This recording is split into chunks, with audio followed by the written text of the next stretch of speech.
This is the front line for steel rolling workers. Because they have to manually feed red-hot steel into the machines, they must stay right on the production line all the time. And since the rolling mill has to crush steel that's nearly 2,000 degrees Fahrenheit, the whole workshop is filled with intense heat waves.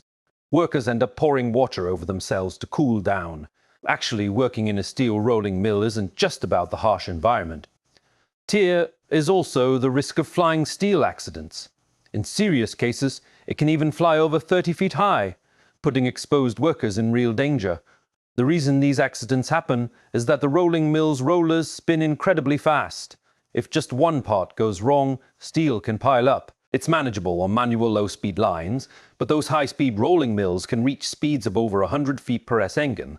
When equipment fails or the steel veers off and can't pass through the gate properly, the pressure builds up too much and it flies out of the machine. That's why it's called flying steel, one of the most dangerous accidents in steel mills, you know? The steel isn't just scorching hot, it's also extremely heavy. Like the common hot-rolled steel coils we see, they're produced in a similar way.